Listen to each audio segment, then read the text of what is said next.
Sesaat lagi Anda akan mendengarkan program Renungan Sahabat Seperjalanan bersama Pendeta Wendy Pratama. Selamat mendengarkan.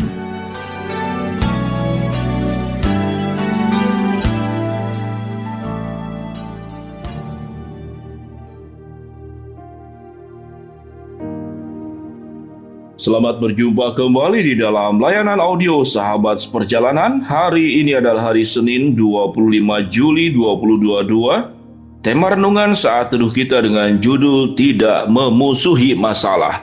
Tidak memusuhi masalah. Firman Tuhan terambil dalam Amsal 14 ayat yang ke-23.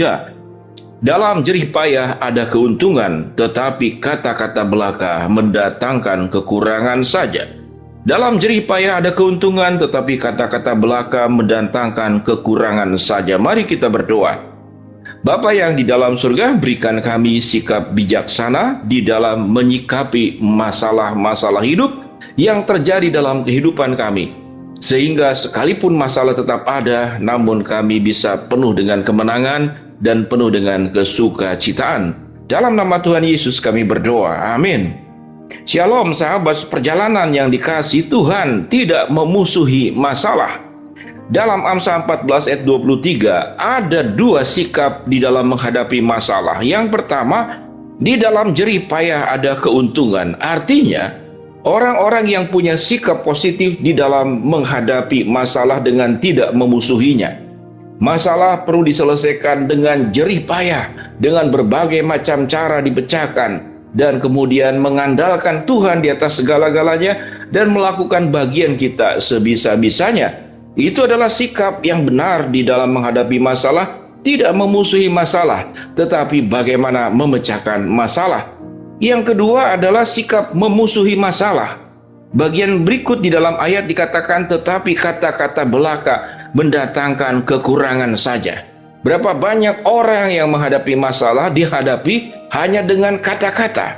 Dan firman Tuhan berkata, tetapi kata-kata belaka mendatangkan kekurangan saja. Bagaimana menghadapi masalah dengan kata-kata saja? Jika itu adalah kata-kata negatif, maka berupa keluhan, berupa caci maki, menyalahkan masalah, menyalahkan keadaan, menyalahkan orang, menyalahkan masa lalu, menyalahkan lingkungan, semua disalahkan, dan itu dengan kata-kata.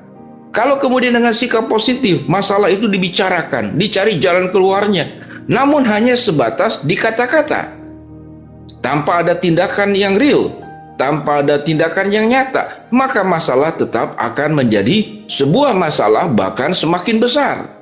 Sahabat seperjalanan yang dikasihi Tuhan, mengapa kita tidak boleh memusuhi masalah? Yang pertama, karena masalah itu bukan pribadi, dan masalah itu tidak salah. Masalah sendiri bukan pribadi, masalah sendiri adalah akibat. Masalah sendiri tidak punya kemampuan bertindak menyerang kita. Karena masalah itu bukan individu yang punya pikiran, yang punya perasaan, yang punya niatan, yang punya motivasi yang buruk, lalu menyerang kita. Sesuatu yang tidak menyerang, mengapa kita perlu memusuhinya? Masalah tetap masalah, tetapi masalah sebetulnya disebabkan pada dasarnya adalah karena manusia berdosa, karena berbagai macam kesalahan manusia, karena keterbatasan dan ketidaksempurnaan dunia dan diri kita, sebagaimana yang sering disampaikan dalam renungan sahabat seperjalanan sebelumnya. Jadi masalah tidak perlu dimusuhi, karena masalah memang bukanlah musuh. Bahkan masalah bisa diubah menjadi sahabat, menjadi inspirasi. Masalah bisa diubah menjadi anak tangga untuk kita semakin maju di dalam menghadapi kehidupan dan menyongsong hari-hari waktu yang kita akan lalui di masa depan. Sahabat seperjalanan yang dikasihi Tuhan, masalah itu tidak untuk dimusuhi, tapi masalah bisa dijadikan sebagai teman yang mengangkat kita semakin maju di dalam berbagai macam aspek. Masalah juga bisa menolong kita untuk menjadi pribadi yang terus berkembang, menemukan keterampilan-keterampilan baru, mendapatkan berbagai macam pengalaman-pengalaman hidup. Dan masalah juga seringkali menjadi peringatan, menjadi rambu untuk mengingatkan kita. Mari kita belajar dari sakit. Sewaktu kita yang sederhana saja digigit nyamuk gatal, maka itu menjadi masalah. Bayangkan kalau kita digigit nyamuk tidak rasa gatal, kalau kita terluka mengeluarkan darah kita tidak rasa sakit, kalau kemudian kita terjatuh membentur otak padahal otak itu mengalami gegar, lalu kita juga tidak merasakan sakit, dan itu dianggap tidak masalah. Itu masalah. Masalah yang tidak terasa sakitnya namun berdampak bahaya. Sehingga setiap masalah itu pada dasarnya dimulai dengan rasa sakit yang ditimbulkan. Dan rasa sakit itu adalah anugerah, mengingatkan kita ada sesuatu yang salah yang harus segera dilakukan tindakan penyelesaiannya. Tidak bisa ditunda, tidak bisa diabaikan, karena kalau ditunda dan diabaikan dia semakin buruk. Sehingga indikator masalah itu menimbulkan rasa sakit, masalah itu menimbulkan rasa kecewa, dan masalah bisa menimbulkan rasa putus asa, dan masalah pun bisa menimbulkan rasa marah dan tidak menerima.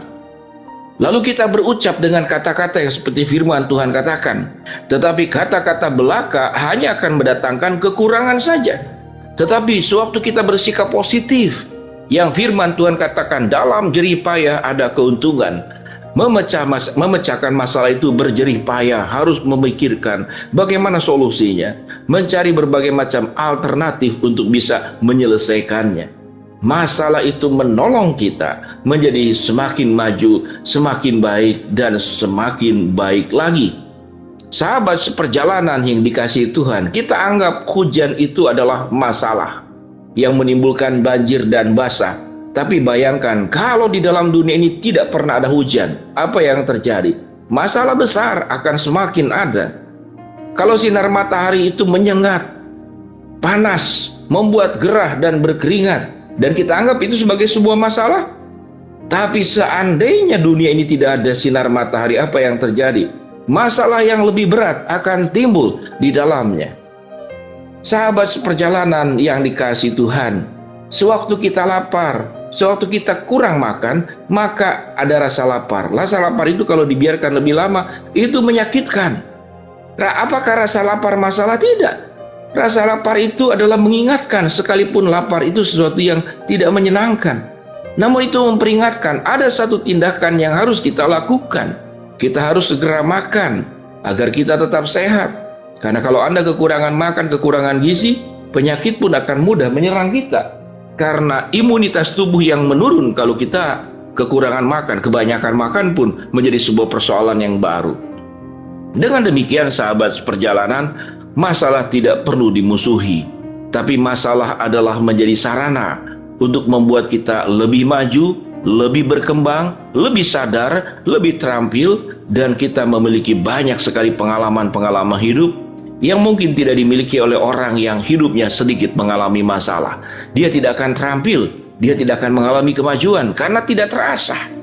Masalah adalah batu asah yang membuat pisau semakin tajam. Masalah itu batu asah yang membuat hidup kita semakin fokus dan tahu prioritas, dan semakin terampil dan semakin kuat di dalam menghadapi kehidupan yang tetap akan selalu ada masalah. Sahabat seperjalanan, jangan sekali-kali memusuhi masalah, karena masalah bukanlah kesalahan dari dirinya, yaitu masalah sendiri.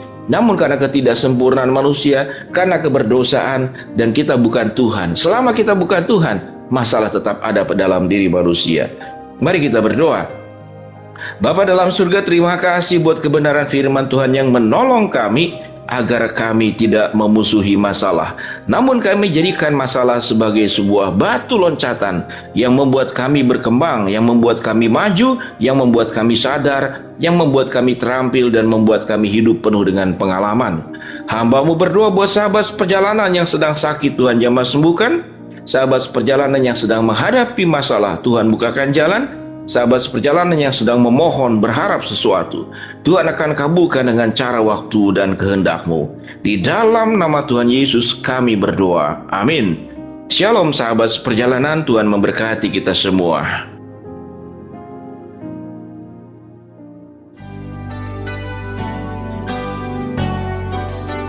Anda baru saja mendengarkan program Renungan Sahabat Seperjalanan bersama Pendeta Wendy Pratama.